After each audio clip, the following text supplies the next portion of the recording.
అత్యంత ప్రతిష్టాత్మకమైనటువంటి Rushikonda blue flag బీచ్ని కొద్ది రోజుల గ్యాప్ తోటి పునరుద్ధరించుకునేటువంటి శుభ కార్యక్రమానికి ఈరోజు మళ్ళీ శ్రీకారం చుట్టడం జరిగింది.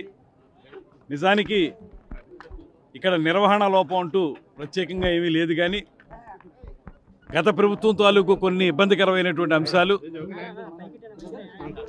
ఈ నిర్వహణ విషయంలో కొన్ని ఇబ్బందులు కలిగిన సందర్భాన్ని దృష్టిలో పెట్టుకుని డెన్మార్క్ ప్రతినిధులు టెంపరీగా మాత్రమే దీన్ని ఉపసంహరించడం జరిగింది.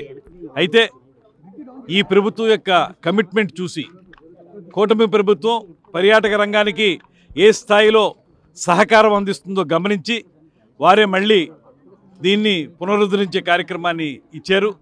దానికి సహకరించినటువంటి జిల్లా కలెక్టర్ గారు, వారి యంత్రాంగం, అదేవిధంగా పర్యాటక శాఖకు సంబంధించినటువంటి అధికారులందరికీ కూడా ప్రత్యేకంగా అభినందనలు తెలియజేస్తున్నాను.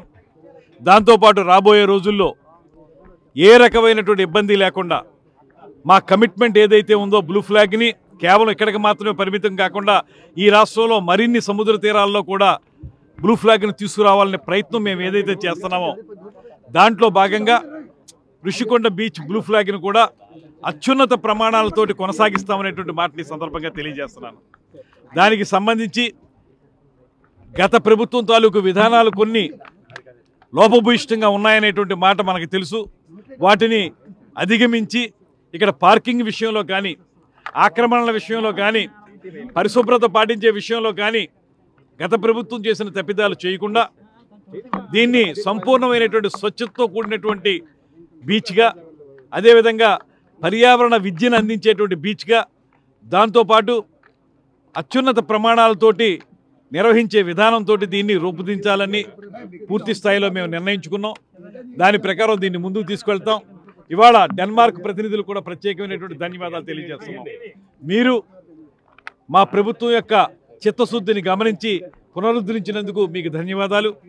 అదేవిధంగా రాబోయే రోజుల్లో మొత్తం దేశం మొత్తం మీద 13 బీచ్లు బ్లూ ఫ్లాగ్ బీచ్లుగా రూపాంతరం చెందితే మన రాష్ట్రంలో ప్రస్తుతం ఒకటి ఉంది. మిగతా ప్రాంతాల్లో కూడా ఆ రకమైనటువంటి కార్యక్రమాలు చేపట్టడానికి సిద్ధంగా ఉన్నాం. అదేవిధంగా పర్యాటకులను ఆకర్షించే విధంగా కొన్ని కొత్త కార్యక్రమాలను కూడా, బీచ్ స్పోర్ట్స్ ఏవైతే ఉన్నాయో వాటిని తీసుకురావటం, అదేవిధంగా ఇతరత్ర బీచ్ షాక్స్ లాంటివి అంతర్జాతీయ పర్యాటకులను ఆకర్షించే విధంగా తీసుకురావటం. దాంతోపాటు ప్రధానంగా మేము కోరుకుంటున్నది ప్రభుత్వం, అధికారులు, విధానాలు ఒక పక్కన ఉంటే ప్రజల యొక్క భాగస్వామ్యం లేనిదే దీన్ని బాగా మెయింటైన్ చేయలేం. అందువల్ల ప్రజలకు అవగాహన కల్పించేటువంటి అంశం, పర్యావరణ పరిరక్షణ విషయంలో ప్రజలకు అవగాహన కల్పించే విషయంలో కానీ, వారిని భాగస్వాములు చేసే విషయంలో కానీ ఒక ప్రత్యేకమైనటువంటి కార్యాచరణని మేము ఏర్పాటు చేసుకుంటున్నాం. దాంట్లో భాగంగా ఎవరైతే ఇక్కడ స్థానికంగా ఉన్న ప్రజలు ఉన్నారో వారికి పూర్తి స్థాయిలో ట్రైనింగ్లు ఇచ్చి ఈ బ్లూ ఫ్లాగ్ బీచ్ని కాపాడే విధంగా వాళ్ళని కూడా తయారు చేస్తామనేటువంటి మాటను తెలియజేస్తూ, ఎవరైనా ఆక్రమణలు చేస్తుంటే మాత్రం దయచేసి వారికి ప్రత్యామ్నాయ మార్గాలు చూపిస్తాం. ఆక్రమణల నుంచి బయటికి తొలగండి, తద్వారా ఈ ప్రాంతం యొక్క స్వచ్ఛతను కాపాడాల్సిందిగా కోరుకుంటూ